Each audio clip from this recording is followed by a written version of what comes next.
అదే నువ్వు కాంగ్రెస్ వ్యక్తి అయినా కూడా మళ్ళా ఈ 6 నెంబర్ కాలువ ఇది దీనికి అసలే వాటర్ రావట్లేదు. అదే నువ్వు కాంగ్రెస్ వ్యక్తి ఒకటి చెప్పు, బీఆర్ఎస్ ఉన్నప్పుడు ఇట్లా ఎండిపోయిందా కాలం? లేదు అసలే లేదు, అసలే ఎండుకోపోలే, అసలు వ్యవసాయానికే వాటర్ లేదు.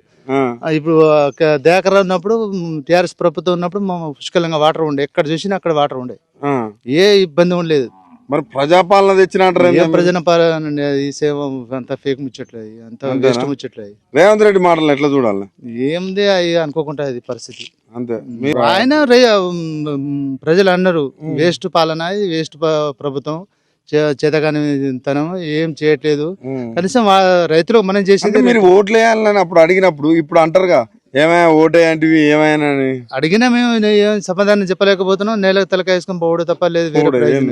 అమ్మ ఏదో మా బుద్ధి తక్కువైందని చెప్పుకోవడం, ఏదో ఇక వాళ్ళని చూసి మేము అనలేకపోతున్నాం, మా చూసి కొంచెం స్లోగా మాట్లాడే వెళ్ళిపోవడం. రైతు బంధు గురించి అయితే మా ఘోరం పరిస్థితి ఉంది ఇప్పటి వరకు. అప్పట్లో ఏమిందంటే ఘనంగా వచ్చేది, అంతేనా? అది రైతు బంధు తెలియకుండా వచ్చేది డబ్బులు.